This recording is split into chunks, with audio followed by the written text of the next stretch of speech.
Hello students, good morning. मैं रीमा श्रीवास्तव। आज पढ़ेंगे क्लास 4 चैप्टर 2 जिसका नाम है वर्ड विचार। चलिए, इस चैप्टर का नाम है वर्ड विचार। तो आज हम इस चैप्टर में वर्डों के बारे में जानेंगे। वर्ड वर्ड किसे कहते हैं पहले ये जानते हैं। भाषा की वह सबसे छोटी ध्वनि, भाषा की वह सबसे छोटी ध्वनि जिसके और खंड या टुकड़े ना किए जा सके उसे ही हम क्या कहते हैं, वर्ड कहते हैं। ठीक है, वर्ड आप लोग समझ गए ना। भाषा की वह सबसे छोटी ध्वनि यानी भाषा की सबसे छोटी ध्वनि जो होती है जिसके और टुकड़े नहीं किए जा सकते, अर्थात वह उससे छोटा नहीं हो सकता, उसे ही हम क्या कहते हैं, वर्ड कहते हैं। वर्ड दो प्रकार के होते हैं, जानते हैं आप लोग, स्वर और व्यंजन।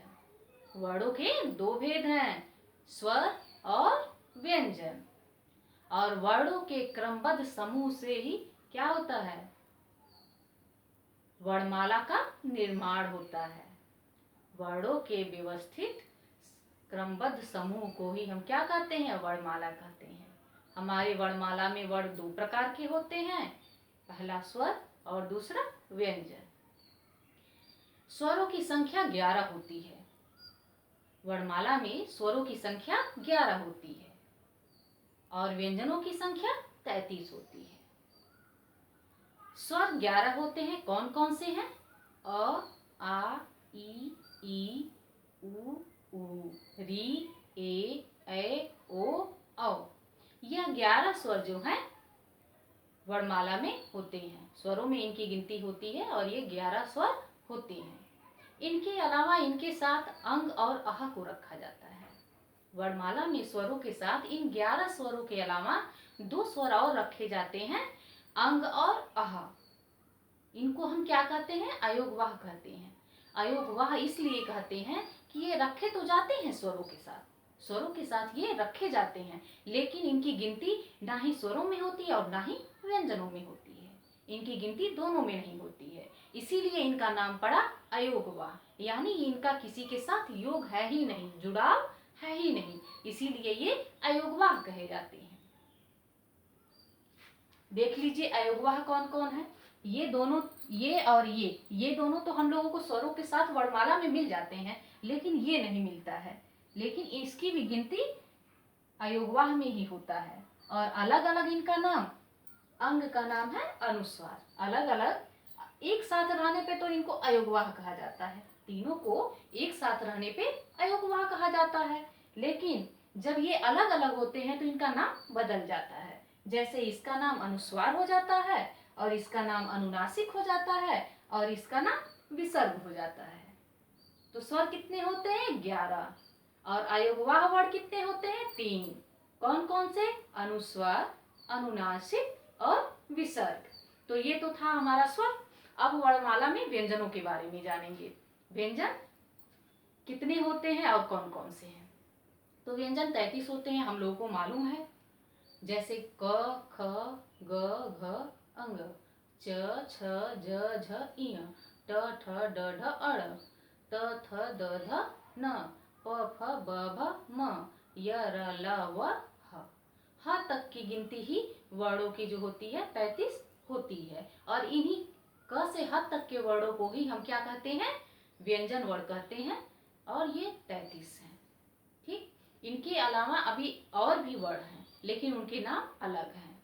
जैसे छ, त्र, ज्ञ और स्र। स्र तो हमारे वर्णमाला में नहीं लिखा होता है, हम लोग ज्ञ तक ही पढ़ते हैं। लेकिन जिस प्रकार इसको हम लोग स्वरों में नहीं पढ़ते हैं, वर्णमाला में स्वरों में इसको नहीं पढ़ते हैं, लेकिन ये है अयोगवाह। वैसे ही छ, त्र, ज्ञ तो हम वर्णमाला में व्यंजनों के साथ बोलते हैं, पढ़ते हैं, लेकिन स्र हम लोग नहीं पढ़ते हैं। लेकिन स्र भी क्या है, संयुक्त व्यंजन है। 33 व्यंजनों के अतिरिक्त 4 संयुक्त व्यंजन होते हैं। कौन कौन से, छ, त्र, ज्ञ और स्र। ये संयुक्त व्यंजन क्यों कहे जाते हैं, क्योंकि ये दो वर्णों के मेल से बने होते हैं। और दोनों वर्ण कौन से होते हैं, व्यंजन वर्ण होते हैं। दो व्यंजन वर्णों के मेल से बनने के कारण ही इनका नाम संयुक्त व्यंजन पड़ा। और किन किन दो वर्णों के मेल से इनका आविष्कार हुआ है या बने हैं, चलिए देखते हैं। देखिए, संयुक्त व्यंजन छ, त्र, ज्ञ और स्र है। और अब छ को हम देखते हैं कि ये कैसे बना है। तो छ बना है क और मूर्धन स से। क और स के मेल से क्या बना है, छ बना है। और अ तो आप लोग जानते हैं, स्वर वर्ण जो होते हैं स्वतः उच्चारित होते हैं, वो बिना किसी के सहारे के वो अपने आप उच्चारित होते हैं। किंतु जब हम व्यंजन वर्णों का उच्चारण करते हैं तो हमें किसकी सहायता लेनी पड़ती है, स्वर वर्णों का सहायता लेना पड़ता है। ऐसा क्यों? क्योंकि व्यंजन वर्ण अपने आप या स्वतः नहीं उच्चारित हो पाते हैं। हम जब भी उनका उच्चारण करते हैं तो अ वर्ण जो होता है, स्वर का अ वर्ण, वो उनके साथ अपने आप साथ में उच्चारित होता है। जैसे अभी हम बोलेंगे क, ख, ग, जब भी हम उच्चारण करेंगे तो साथ में अ अपने आप उच्चारित हो जाता है।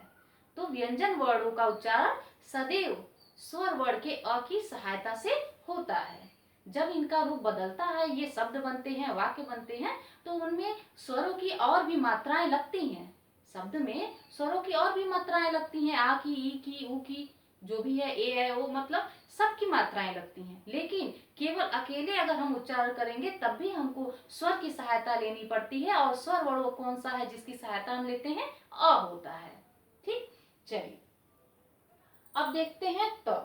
तो अभी आप लोगों ने जाना कि व्यंजन वर्ण में अ जो होता है निहित होता है, वह सभी व्यंजन वर्णों के उच्चारण में उच्चारित होता है। तो जैसे कि छ बोल रहे हैं तो इसमें भी अ आएगा। ये दो वर्णों के मेल से बना तो है क और स, लेकिन अ जरूर आएगा। ठीक, तो क और मूर्धन्य वाले स से मिलकर बना छतरी वाला छ। त और र से मिलकर बना है त्र। त्र जो है त और र के मेल से बना है।